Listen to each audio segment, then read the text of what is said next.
Australia is reeling from one of its darkest days after a terror attack on Sydney's iconic Bondi Beach, where a Hanukkah celebration turned into a scene of mass violence. New South Wales police have officially classified that the shooting as a terrorist incident, confirming that Jewish Australians were deliberately targeted during a public menorah lighting ceremony. Now, the attack unfolded as nearly 1,000 people gathered along the beachfront to mark the Jewish festival. Two gunmen dressed in black opened fire indiscriminately, triggering panic and chaos. Witnesses say that more than 50 rounds were fired, forcing families to run for cover, with many hiding inside nearby buildings and restaurants. Now, as per the latest police report, 15 people have lost their lives and around 38 people have been injured, including a 10-year-old.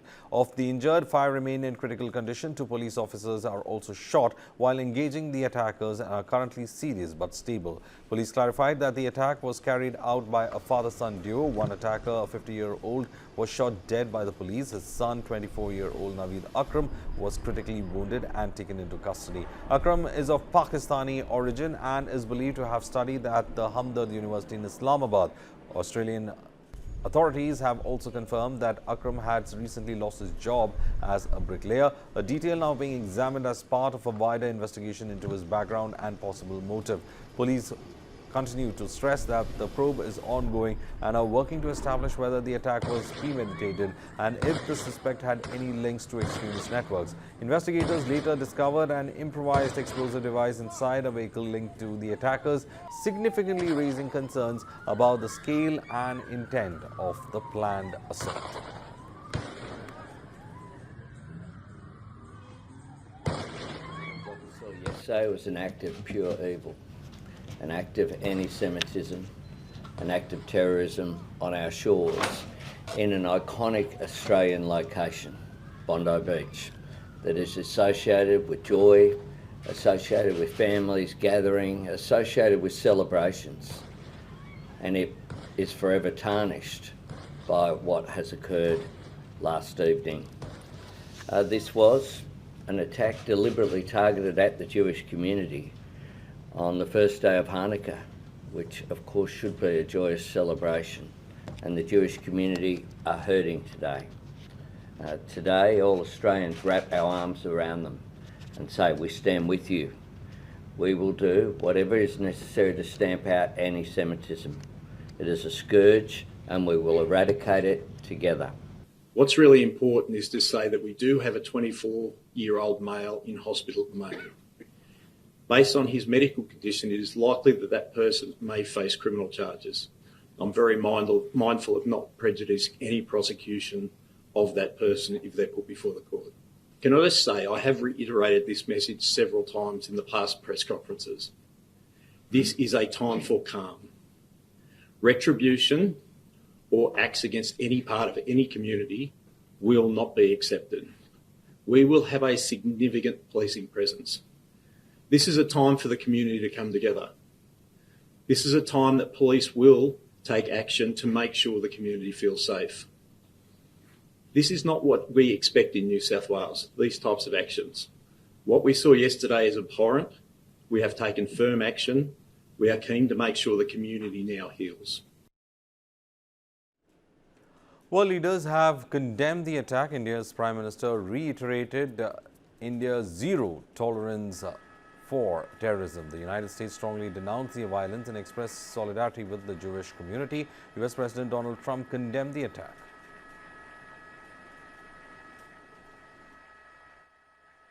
How are you? Hello, everybody. This is so great.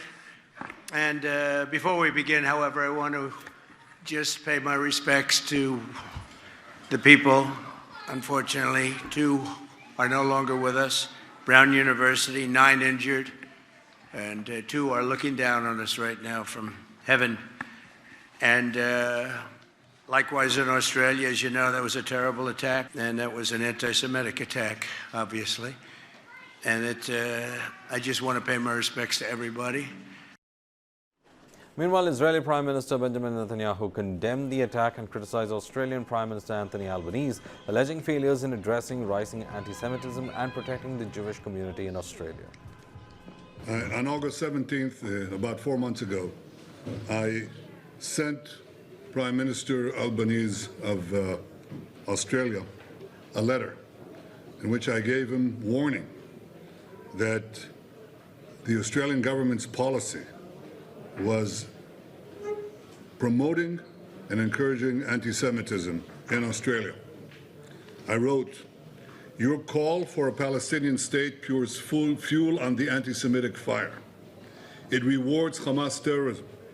It emboldens those who menace Australian Jews and encourages the Jew hatred now stalking your streets. Anti-Semitism is a cancer. It spreads when leaders stay silent. It retreats when leaders act. I call upon you to replace weakness with action, appeasement with resolve."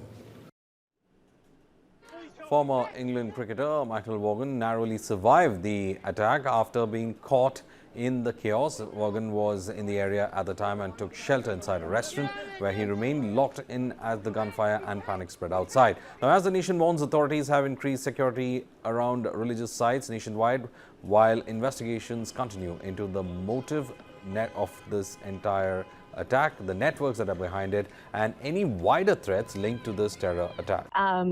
And, you know, I mean, it's just behind me. Like, I think that these scenes have unfortunately become no longer unprecedented in Bondi after the Bondi Junction attack and now this. There was a Jewish Hanukkah festival. Fish in a barrel. Like, the guy had I think of what I've been told, he had an automatic rifle, big gun, standing on the bridge and just target practice. It was a Hanukkah event. It was a Jewish event.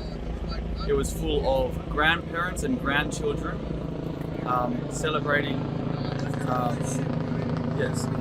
their religious event together. I've seen a brain on the ground, like a brain. You take a brain, you put it on the ground. It was like that, and it was like a grandma. She was bleeding a lot, and then like a lot of people, they've been crying. Some people, they became white as well.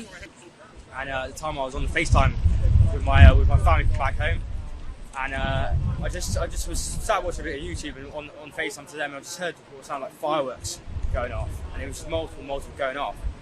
So I sort of opened the blind to see what was going on, and I just saw an older lady get shot, and she was on the floor. Saw an older guy get shot, very badly injured on the left-hand side, and I just saw a bunch of people screaming, run towards me. I didn't know what was going on.